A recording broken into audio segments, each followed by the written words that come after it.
This is Rob Tebbutt for Boxing News. Delighted to be joined by Shane McGuigan. Well, should I say viral sensation Shane McGuigan after your exploits this weekend. How you doing, Shane? Yeah, good mate. How's life? Very well, thanks. Very well. Busy as always, but always good Dad to of catch two up with you. now. Indeed, dad of two. You're a dad of two yourself, so you know how it is managing a life in this crazy old sport and two young whippersnappers around your heels. Indeed, Roo. It's fucking tiring. This boxing business is easy compared to parenting. Does that change anything? Obviously, before we kind of move on to other business, does that change anything about kind of the way that you train your fighters, your day to day? I mean, having a kid is obviously an enormous thing.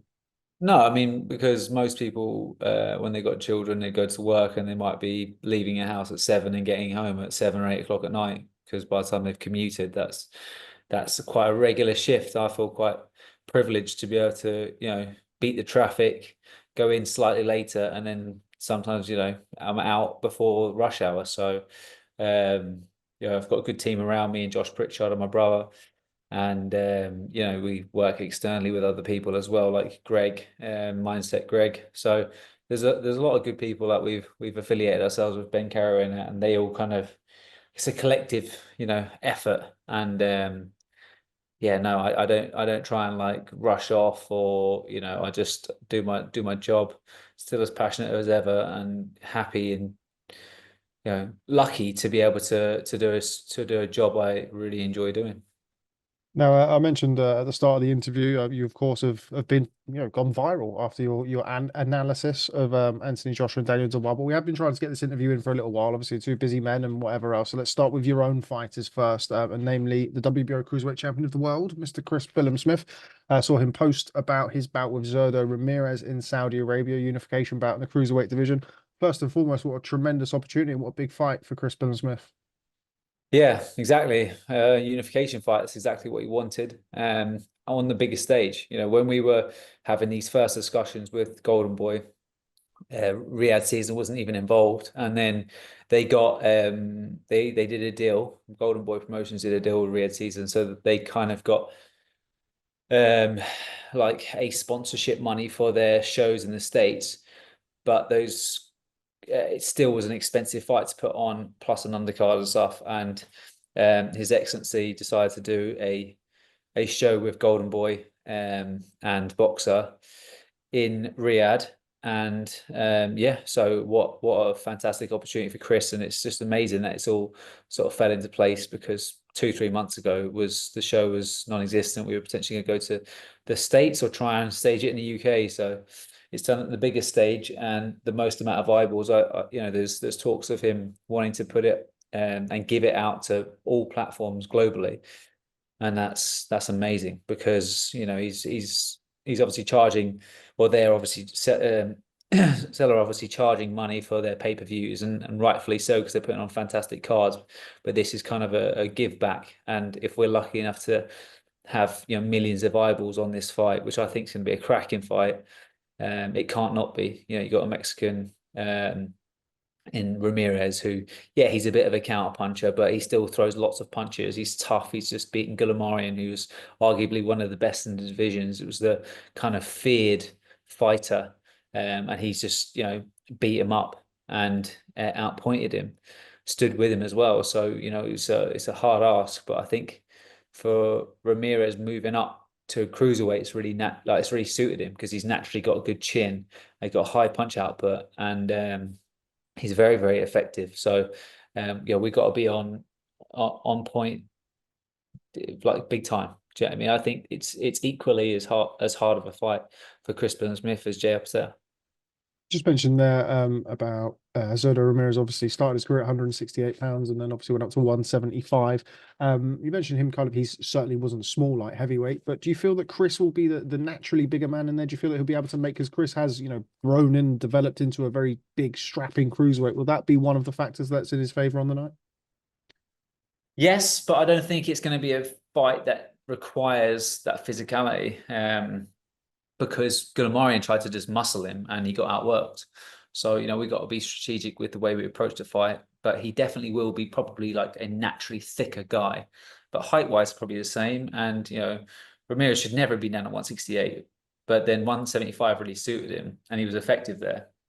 but it's proved that, moving up is an effective weight category for him as well. So, it's where Chris might get a lot of his advantages against big guys like Lawrence and Riakporhe.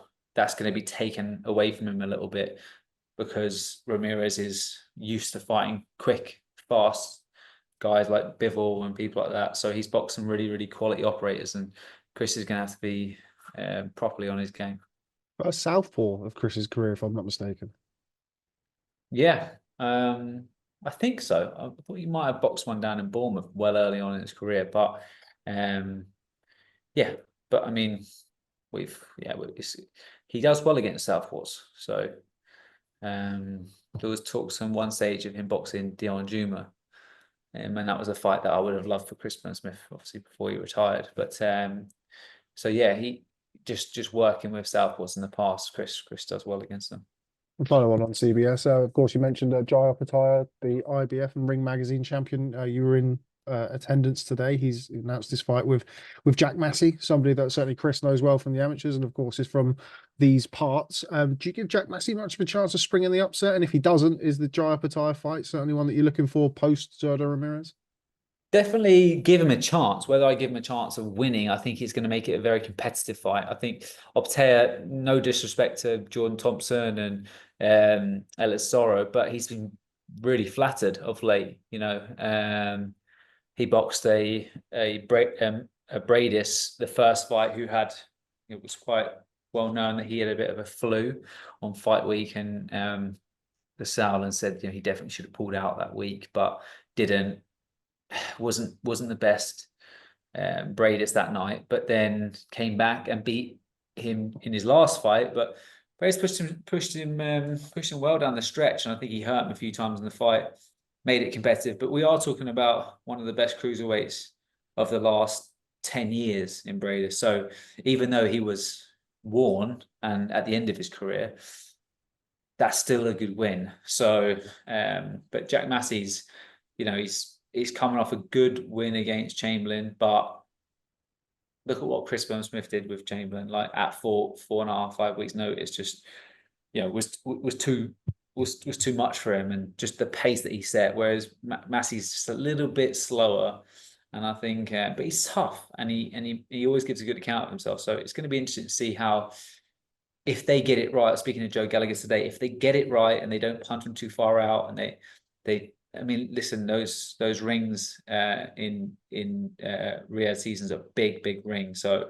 out in Saudi, so they're going to have to make sure that they close the gap. They don't start their attacks from too far out, and it's about the right shot selection when you get in there, and just keep drilling it, and know that you're going to be 3, 4, 5 rounds down, but you have to keep the pressure on, because he does fade and he does go reckless.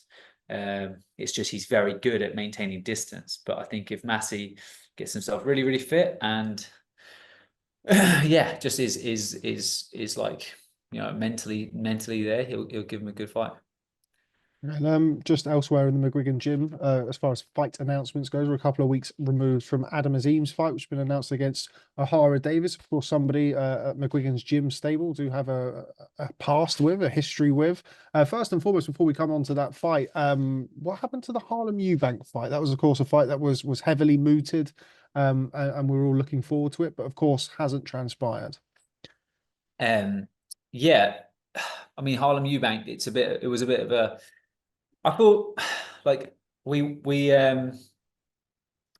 scheduled the fight, and it was on the undercard of Billam-Smith versus Riakporhe. Adam, unfortunately, twisted his ankle in a pothole literally the day later. It was like he couldn't script it. He had to take some time off. Then we had constructed the fight that it was going to be part of a pay-per-view. Then we discussed about the other options of making it a headline.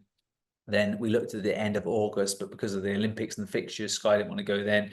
Then it started to get pushed back, but it was about, you can't compete with Anthony Joshua and Daniel Dubois in London in a venue. So we even went as far as going down to Brighton to box him down there. But Harlan felt that we were just messing him about. Not us, but he felt like Sky and Boxer were messing him about, and that this was just continually dragging on. and he decided he didn't want to fight. So, you know, Sky were looking for a replacement. We decided we would take a look for former world champions and a credible name. But Ben tried to push the Ohara Davies option, and I think, you know, where we were looking at a domestic rivalry with Harlem Eubank, it kind of fit. You know, he's talks a bit of trash. He's lost 3 times, but he's lost at world level got stopped by Josh Taylor, and you know, beaten on points by Cattrall, and obviously in his last fight got stopped in a round. But that wasn't really a true reflection of him. I feel like he's been on good momentum up until then. So it's a hard fight, and I think it would arguably be a better win than Harlem Eubank anyway. What's your Obviously, take? obviously, I know Adam and Ohara go back a long way. Certainly, no animosity between them. I'm not sure the same can be said about Ohara and your camp. Obviously, you've had your back and forths over the last few years or so. But Adam looked as though he kind of held things together fairly well. Will this be kind of a different sort of build up for him, where you've got somebody across who maybe not isn't necessarily trying to get under Adam's skin, but certainly that of the camp? Yeah, but I mean, he's tried that the last time, didn't he, with Josh Taylor, and it didn't really work out for him. I think Ahara needs to just focus in on himself. You know what I mean? Focus on himself, and he's getting paid well for it. It's a great opportunity for him to headline on Sky against a guy that is still unproven. So, you know, and I think that's where he is at in his career. You know, he's got himself. He's been beaten at world level. Like, is he going to win a world title? No, because the 140 division is really, really stacked for Ohara Davies where he's at. So, you know, he can be the guy that's kind of the gatekeeper, and he's got enough power and enough about him to be in competitive fights with the next generation, like the Dalton Smiths and Adam Azim and people like that, or even Harlem Eubank coming through. Like, that's where he's going to be, and there's still a good few fights for him. But you know, I think what he needs to do is just he needs a big win in that sense. So, you know, trying to trash talk or get under people, and it's not even him, it's like Lee and people like that, just getting giddy off, like trying to get him to wind people up. But that doesn't really, just like, he's not a bad kid like Ohara. He just, you know, he's just easily influenced. You mentioned there Dalton Smith. We saw Eddie Hearn and Ben Shalom, of course, not the best of friends from what we can decipher of their recent encounters, going back and forth again over that potential bout between Adam Azim and Dalton Smith. Obviously, Dalton Smith, I think they're still waiting for the John Fernandez fight to potentially be rescheduled, and Adam has a date, of course, but it is a fight that British boxing is demanding and building towards. Do you have any idea as to when we might be able to see that? I'd love that fight next year. I think, you know, with the way things are going with these massive shows, I mean, you always look at it and think like, you know, timing's everything, but timing's everything to build fights up. Whereas the way Riyadh Season are doing it, His Excellency wants it like, he wants the competitive fight straight off the bat. He's willing to pay for them. He believes that that's the way boxing should be, you know, done throughout. And I think like they're putting on great cards. So I think, you know, like if the money's right for Adam Azim, then we'd take it. And also if the money's right for Dalton Smith, like everyone talks about, oh, you know, Groves versus DeGale and all that sort of stuff. It's like, I think George Groves got about 1/50th of the money, 1/40th of the money that he got to box like Jamie Cox for a world title. So like against James DeGale, who's like an Olympic gold medalist. And yes, he won that fight, but I mean, if they'd have done it like 3 years later, which they probably still could have or should have done, but timing just didn't work out that way, and politics came in the way. But like, you want to do it and maximize the outcome, like, because the fight would have been the same. Do you know what I mean? Just the money's completely different. And you know, luckily for James Miguel, he was able to sort of, you know, come back from that, and you know, get more credibility and get some good wins. But I mean, if he didn't, then, and if he didn't get the opportunity, if he got dropped by the promoter, because a lot of promoters are quite fickle like that, they might drop you straight off the bat of a loss. You know, that would have been terrible for his career. So for both of those fighters, in Dalton and Adam, they need to do it when the time is right. I Not because just not because one of them's got the edge and Eddie tries to say, oh, they're running scared or whatnot. Absolutely not. I believe Adam Azim beats him, and I think he stops him. It's just timing.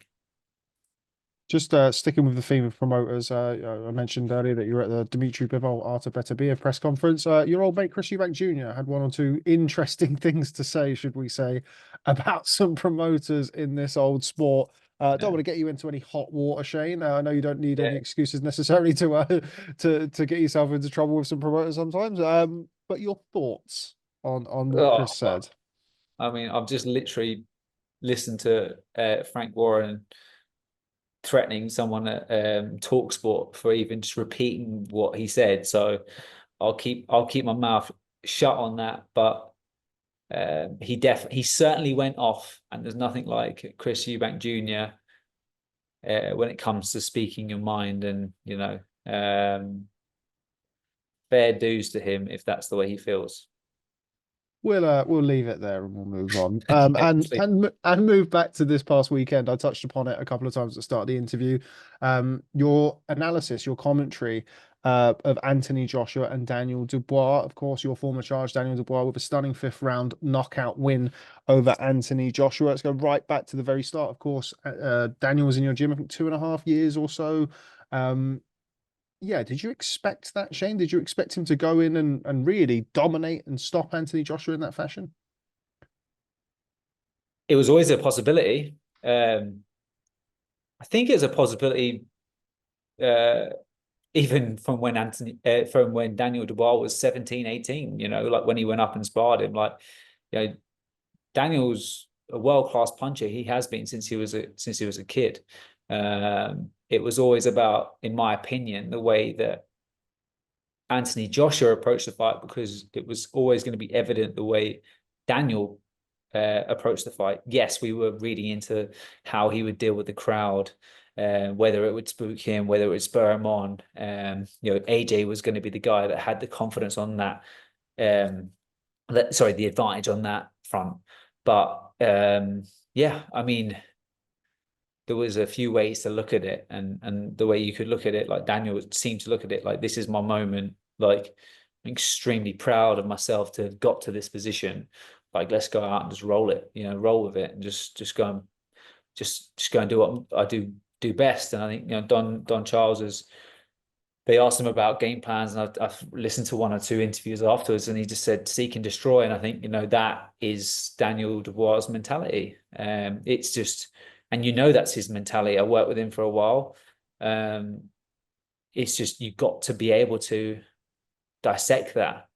It's as simple as that. You've got to, as a team, you've got to be able to, like, make sure you get out of the way of that shit and pick your moments. And I think, they just got it terribly wrong, terribly wrong.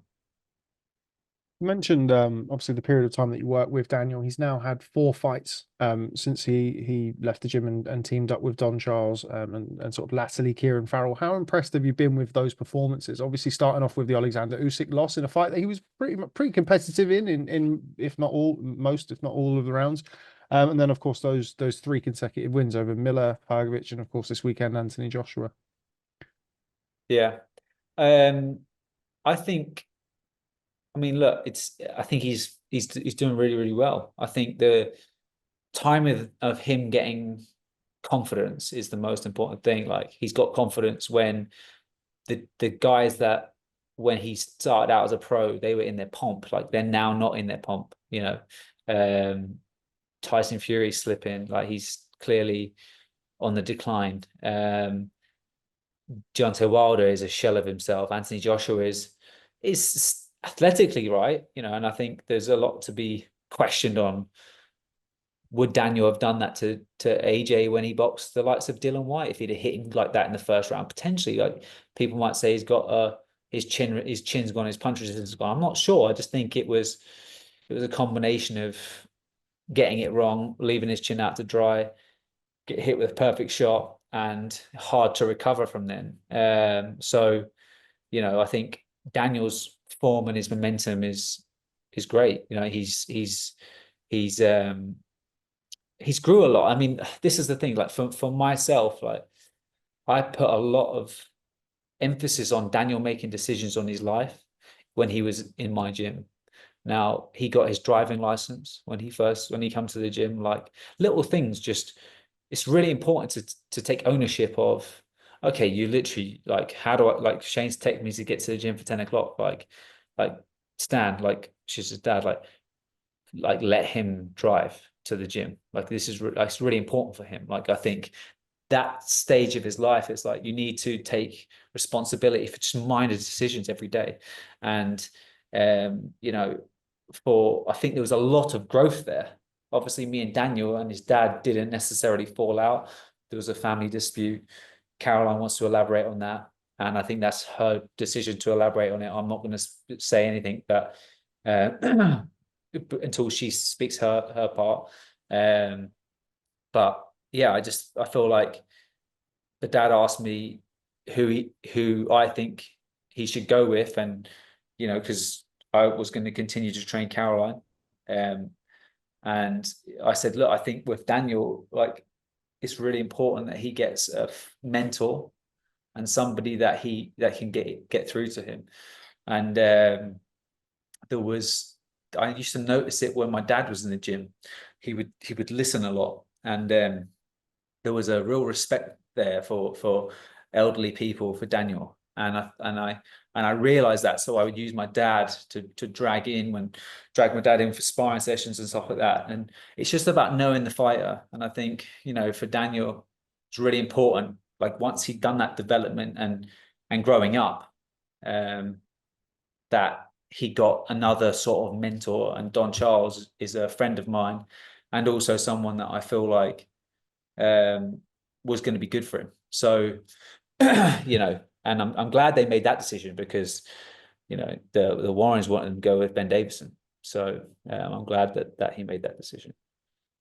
Just touch on, if you can. I mean, a lot of the conversation around Daniel, not just this week or the last couple of weeks, but really certainly since the Joe Joyce fight, has been about his mentality and kind of how he's, I mean, people have labeled him a quitter. People have said that, when it gets tough, he doesn't want to be in there. And people have kind of spoken about his way of being, really. And obviously, you trained him. I was in the gym with him on kind of little bits and pieces, but you were there every single day. What type of person is he? What type of, you mentioned that he's grown there and he's got that confidence. What will that add to him that potentially wasn't there a few years back?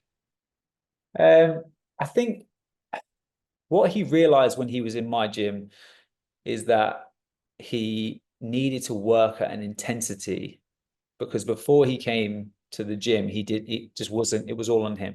It was all like an easy intensity. And I think when he came to us, he realized that, like, shit, I'm way off the mark, and how hard I train. I'm way off the mark on, like, he just, okay, like, he might spar well, but then he jumps out and he puts no effort into the bags. And, like, the more we drilled it, like, okay, you're not going to be the most technically savvy guy in the world. Like, that's not going to be you. You're not going to be able to just, like, get up on your toes and move about. Like Tyson Fury, and the emphasis had to be on effort and aggression and belief. And, when he was with us, like, Bogdan Danu, like, he knocked him out in a round and a half. Joey Kasim, yeah, it was like 20 seconds, 30 seconds. And then Trevor Bryant was like a round and a half. And then he got dropped by Kevin Lorena, but then he got up and he knocked him out in 3 rounds or 4 rounds, I think it might have been. So, like, yes, that last one wasn't the best performance, but, like, we didn't really get a chance to showcase it, but we did a lot of, like, he didn't get better at, like, his shot selection wasn't necessarily much different, or because he's been boxing since he was like 6 years old. He's so programmed, but, like, just the intensity that he worked at. And once Daniel learned to fight at intensity and use that and then believe in himself, he's a scary dude. Like, when he can get that shit going. I think, move it, like, go into, he boxed okay against Usyk, but he still wasn't in a belief mentality. Whereas, now he's boxed Miller, and that was like a big turning point for him. And then Hrgović, which, like, he broke him down. He took far too many shots. And then obviously, like, AJ, but, like, I think Hrgović was a better win than this last one. It's just the manner of victory. It was sensational the way he did it against AJ. But, like, I think, yeah, he's getting better. He's not so much getting better, like technically, he's just like got great momentum, and his mind, he finally believes in himself. And there's an element of like his dad and him believed that he was going to be a heavyweight champion from when he was like yay high. He was told he was going to be a heavyweight champion. He got to Wembley, and I looked at him, I thought, that's that air of confidence that you've got here. Like, you've probably made your dad proud, and like, you just got to go out and enjoy yourself. And I got that from him on that night. So yeah, I can't quite remember what question you asked, but I went off on a tangent. But that's pretty much how I see those last 12 months going for Daniel.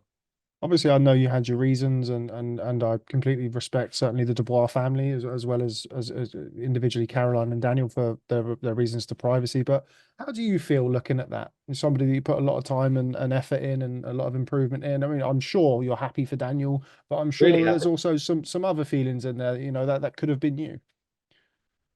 No, because like I've had some world champions. Like, Don's been in the game a long time. This is his first world champion. So, I'm happy that, because I genuinely consider Don a friend. Um and like, yes, I had the differences with, like, they had their differences, and I tried to just stay out of it as much as possible. But um I'm happy because uh you know it's like, feel like even if you're part of the journey, it's good to see, like, it's good to see him perform like that. You know what I mean? And that's what he's capable of doing. So yeah, I nodded at Dad. I said, well done. And that's that really. Just moving on to Anthony Joshua, of course, a lot of criticism about his performance this past weekend, as you're going to get. I mean, is it such a high profile and it was such a resounding loss? You mentioned, earlier on in the interview, there was things that he maybe didn't do as well as he could have, put it that way. What were they? What did you make of his performance, and what could he have done or should he have done differently? Hard for me to say, Rob, because I've spoke to you before. It's on the phone. Like, whatever I say, it's going to look, one, it might look like you're gloating or whatever, but like, it also, they might have had their reasons for boxing a specific way. And visually, I know, well, from what I saw, I thought they got it terribly wrong. Um, and there was certain things that went on in the fight, like trying to draw like Daniel's jab and slip uppercut. Like, that's it's a really reactive thing. Like, it's a really reactive move. And like, Daniel's like a truck. Like, once he starts getting going, he's not stopping throwing punches. Once he sees foot in front of him, he just lets his hands go. And if you feint at him, like, he fires, and like, he's heavy handed and he's imposing, and he can bang like shit. You know what I mean? And like, once he's a scary dude. You know what I mean? Um, so you just got to know. You just got to be smart. You got to know what you're doing. And like, I don't know. It wasn't the one, as it were. A lot of talk about potentially Anthony Joshua going in for a rematch. Obviously, he did the same with Ruiz. He did the same with Alexander Usyk. Do you think we will see Dubois Joshua 2? Do you think we should see Dubois Joshua 2? I think so. I think he should do it straight away, Why? What makes you say that? because he's 34, 35. Um, for him to box a Dylan White or just another opponent to get confidence. Like, I mean, this is the thing. What did Hellenius, Franklin, Wallin, and Ngannou do? What did they do for him? Like, they didn't do shit for him. Like, let's be real. Like, it didn't change that performance on Saturday night. It changed his mentality through camp before that performance. But was that a good thing? Maybe not. Maybe that took away from like him understanding the dangers of world class boxing.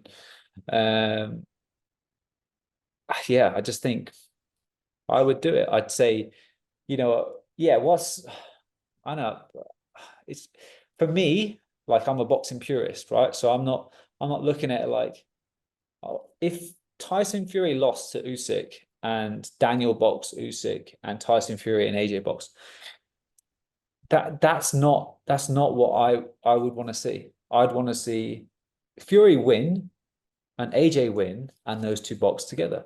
That's how I feel. I mean, what we're glorifying two fighters that aren't at their best. Like, get back to the top, like win those fights. And yeah, 100 million, 150 million. And I get it, like, but they both got generational wealth anyway. So like, what's that gonna do? Like, what's that add-on? What's that extra bit of money? And also, is it gonna generate that with no belts on the line? Like, probably not. Or should it? I don't think it should. I don't think like, you know, I don't think it should generate that much money, because like it degrades like the point of having the belts in the first place. So um, I think he should rematch him, and I think he can beat him if he gets it right. Um, so yeah. And then just final one from me. I mentioned several times in this your kind of your analysis, as it were, before the fifth round and ultimately the end of the fight. Just talk me through that a little bit, I suppose. I mean, obviously you're in the middle of rounds, in between rounds. You've only got a very short period of time to get your thoughts across. Yeah, it was a sort of Mystic Mac, as it were, Mystic McGuigan. Someone called it Mystic Meg. I prefer Mystic Mac, to be honest. Yeah, look, I It mean, was a pretty good one, Shane. It was pretty good. it is, but I mean, like, but that's how I saw it. Do you know what I mean? And it's not because I worked with Daniel before. It's just, I could literally, I could see what was going to happen, because of the instructions. And, you know, AJ was following the instructions. That's the truth. So like, that's how they felt that what, the best shot to catch Daniel with was that shot. And I think there's moments in the fight when you throw those shots. And how many times was he dropped? That was the fourth and final. So by that time, it was three So times he'd three been down. fights, three times. Like, probably wasn't an ideal shot selection. So Okay, right. Well, our 10-minute interview's gone on slightly longer than that, as it inevitably always does. So, Shane, I'm going to leave it there. Thank you very much for making time for me and Boxing News. And hopefully, I will catch up with you very, very soon. cheers, Rob. Thanks, mate.